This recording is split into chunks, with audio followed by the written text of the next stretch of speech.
वक्रतुंड महाकाय सूर्यकोटि समप्रभ निर्विघ्नं कुरु मे देव सर्वकार्येषु सर्वदा।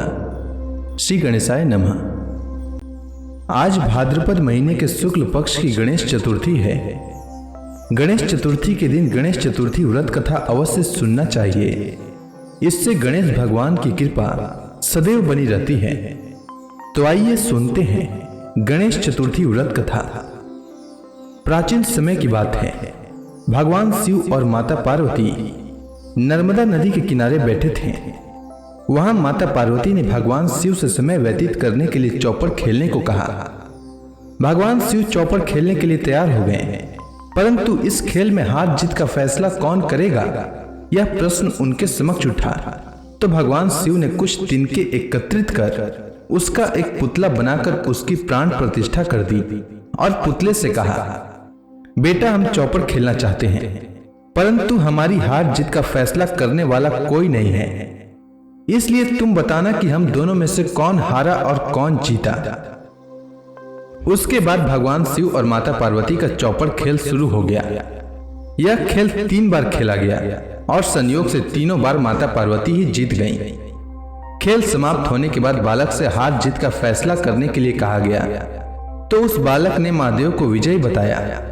यह सुनकर माता पार्वती क्रोधित हो गईं और क्रोध में उन्होंने बालक को लंगड़ा होने और कीचड़ में पड़े रहने का श्राप दे दिया। बालक ने माता पार्वती से माफी मांगी और कहा कि यह मुझसे अज्ञानतावश ऐसा हुआ है, मैंने किसी द्वेष भाव में ऐसा नहीं किया। बालक द्वारा क्षमा मांगने पर माता पार्वती ने कहा कि यहाँ गणेश पूजन के लिए नाग कन्याएं आएंगी, उनके कहे अनुसार तुम गणेश व्रत करो, ऐसा करने से तुम मुझे प्राप्त करोगे। यह कहकर माता पार्वती शिव के साथ कैलाश पर्वत पर चली गई। 1 वर्ष के बाद उस स्थान पर नाग कन्याएं आईं। तब नाग कन्याओं से श्री गणेश के व्रत की विधि मालूम करने पर उस बालक ने 21 दिन तक लगातार गणेश जी का व्रत किया। उसकी श्रद्धा से गणेश भगवान प्रसन्न हुए। उन्होंने बालक को मनोवांछित फल मांगने के लिए कहा, तो उस बालक ने कहा, हे विनायक, मुझ में इतनी शक्ति दीजिए कि मैं अपने पैरों पर चलकर कैलाश पर्वत पर अपने माता पिता से मिलने पहुंच सकूं और वे यह देखकर प्रसन्न हों। तब बालक को वरदान देकर श्री गणेश अंतर ध्यान हो गए। इसके बाद वह बालक कैलाश पर्वत पर पहुंच गया और कैलाश पर्वत पर पहुंचने की अपनी कथा उसने भगवान शिव को सुनाई। चौपड़ वाले दिन से माता पार्वती भगवान शिव से विमुख हो गई थी। अतः देवी के रुष्ट होने पर भगवान शिव ने भी बालक के बताए अनुसार 21 दिनों तक श्री गणेश का व्रत किया। इस व्रत के प्रभाव से माता पार्वती के मन से भगवान शिव के लिए जो नाराजगी थी वह समाप्त हो गई। तब यह व्रत विधि भगवान शंकर ने माता पार्वती को बताई। यह सुनकर माता पार्वती के मन में भी अपने पुत्र कार्तिकेय से मिलने की इच्छा जागृत हुई। तब माता पार्वती ने भी 21 दिन तक श्री गणेश का व्रत किया तथा दुर्वा फूल और लड्डुओं से गणेश जी का पूजन अर्चन किया। व्रत के 21वें दिन कार्तिकेय स्वयं माता पार्वती से आ मिले। उस दिन से श्री गणेश चतुर्थी का यह व्रत समस्त मनोकामनाओं की पूर्ति करने वाला व्रत माना जाता है। इस व्रत को करने से मनुष्य के सारे कष्ट दूर होकर मनुष्य को समस्त सुख सुविधाएं प्राप्त होती है। अब आइए सुनते हैं गणेश चतुर्थी की दूसरी कथा। प्राचीन समय की बात है। एक बार देवता कई विपदाओं में घिरे थे। तब वह मदद मांगने भगवान शिव के पास आए। उस समय शिव के साथ कार्तिकेय तथा गणेश जी भी बैठे थे। देवताओं की बात सुनकर शिव जी ने कार्तिकेय व गणेश जी से पूछा कि तुम में से कौन देवताओं के कष्टों का निवारण कर सकता है। तब कार्तिकेय व गणेश जी दोनों ने ही स्वयं को इस कार्य के लिए सक्षम बताया।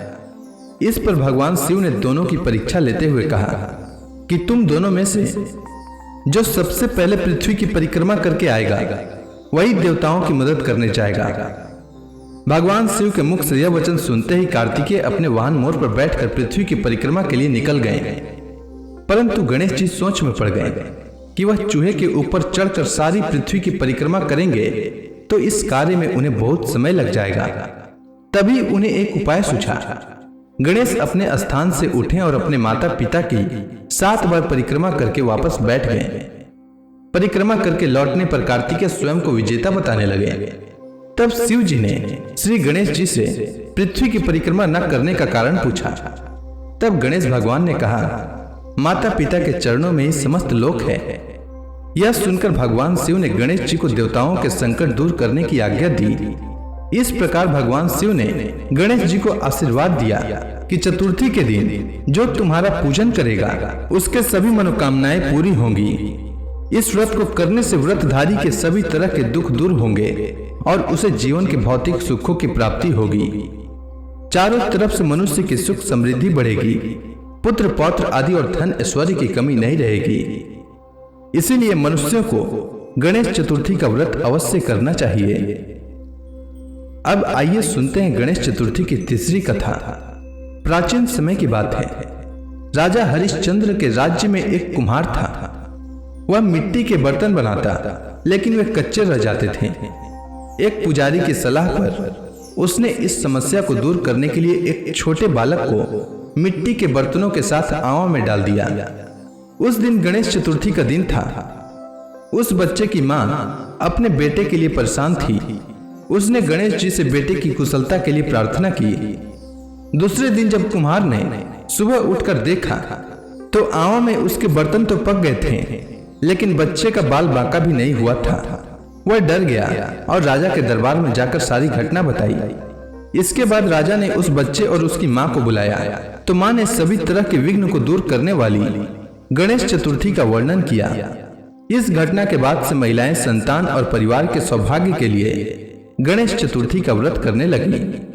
इसीलिए जो भी महिलाएं गणेश चतुर्थी का व्रत करती हैं, उनके संतान और उनके पति की रक्षा भगवान गणेश हमेशा करते रहते हैं। इसीलिए गणेश चतुर्थी का व्रत हर महिलाओं को करना चाहिए।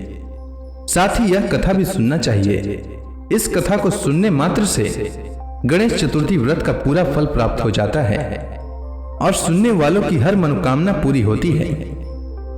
तो प्रेम से बोलिए गणेश भगवान की जय।